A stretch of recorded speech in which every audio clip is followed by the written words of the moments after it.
Franchement, prenez le temps d'écouter ça, c'est une véritable dinguerie. Plus que scandaleuse. Et là, mais ça dépasse tout.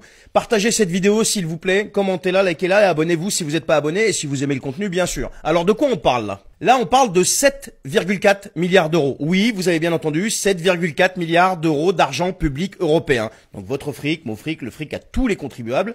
Et vous voulez savoir ce qu'ils en ont fait et où c'est passé? Eh bien, ce fric est passé dans des ONG fantômes, des associations copines, tu vois. Ces associations, les amis des décideurs, hein, et parfois même fictives, grassement subventionnées par qui? La Commission européenne, sans contrôle, sans transparence, sans justification. Il y a un rapport de la Cour des comptes européenne qui est sorti le 7 avril 2025, donc c'est tout frais, qui le dit noir sur blanc. 4400 ONG ont touché de l'argent entre 2014 et 2023.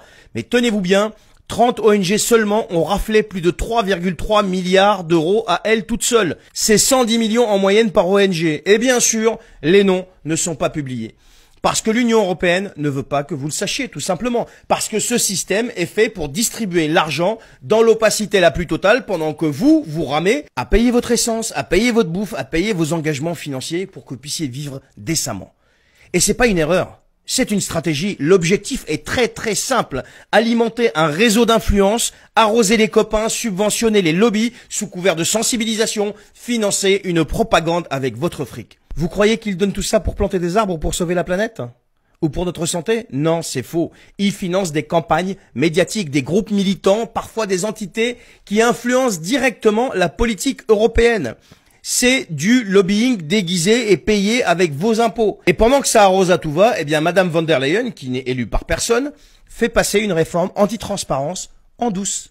Depuis décembre 2024, l'accès aux documents européens est bloqué par défaut. Vous voulez consulter un dossier juridique, un rapport de régulation, une note sur les VAC, sur les produits chimiques? Eh bien, il vous faut prouver l'intérêt public prépondérant. Et eux, ils décident que non, il n'y en a pas. Donc, vous pouvez rien savoir. Bienvenue dans l'Europe de la censure, mais tout à fait légale.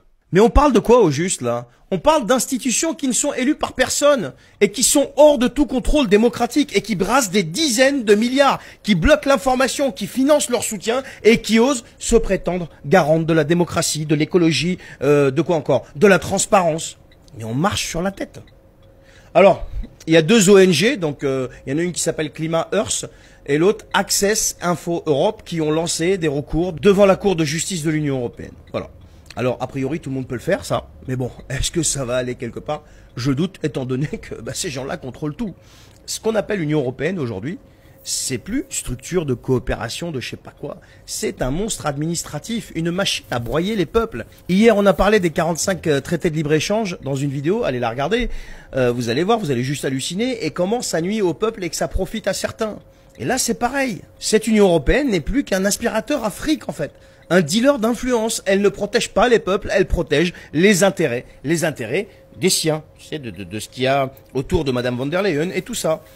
Et si c'était pas vrai, si elle le faisait pas en toute opacité, Madame von der Leyen accepterait au moins de dévoiler le contenu des SMS par rapport au contrat négocié avec qui vous savez. Alors ça, c'est ce qu'on sait à peu près. Imaginez combien de lois sont passées ou de directives ou je ne sais quoi sous notre nez et dans notre dos, qui nous nuisent et sans qu'on n'en sache rien. Voilà les amis. Allez, j'en ai fini. Partagez cette vidéo s'il vous plaît. Commentez-la, likez-la, donnez-lui un petit peu de force et abonnez-vous si vous aimez le contenu, s'il vous plaît. Merci beaucoup. Il a complètement raison dans tout ce qu'il vient d'exprimer. D'ailleurs, si vous voulez le retrouver sur Facebook, c'est Charbactu.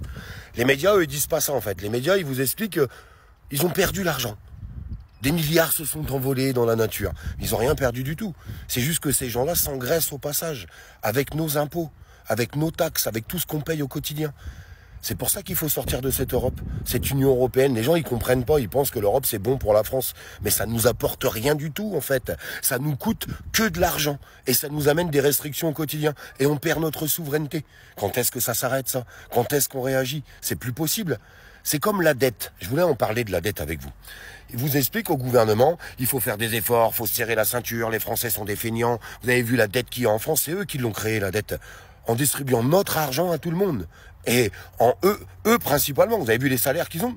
Est-ce que vous trouvez normal que les politiques, avec tous les avantages qu'ils ont à côté, regardez, prenez juste les députés, c'est 20 000 balles par mois.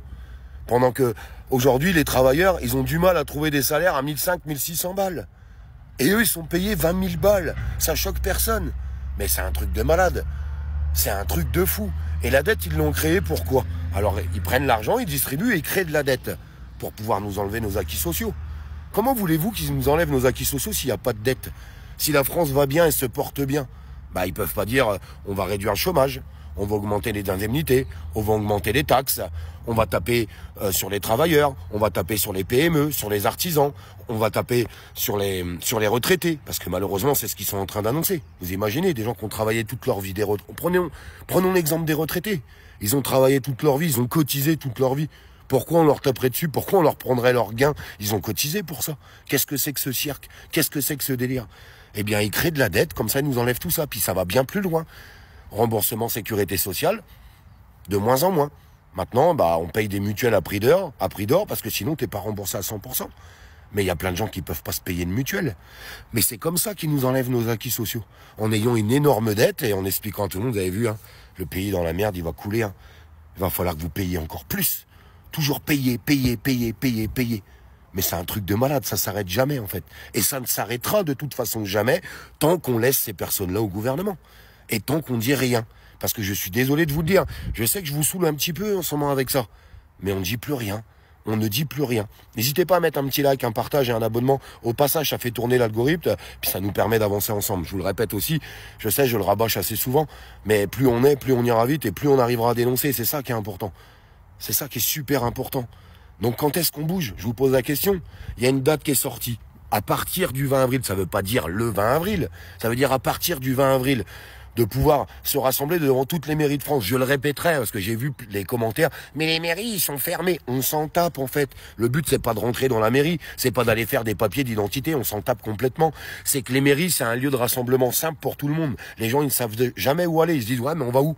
Eh bien, les mairies, il y en a partout. Partout. Jusqu'au plus petit village, il y a une mairie. Donc, c'est accessible à tout le monde. Moi, j'aimerais bien que le 20, le 21, le 22, le 23, le 24, le 25... il y a des personnes devant les mairies, qu'on commence à créer cette étincelle, qu'on commence à se rassembler, puis après on discute tous ensemble, puis on voit ce qu'on fait. On voit ce qu'on fait, parce que on va quand même pas les laisser faire. On va quand même pas baisser notre froc. Là, l'état d'urgence, c'est là, maintenant. Là, maintenant. Et puis un petit mot aussi pour ces députés d'opposition.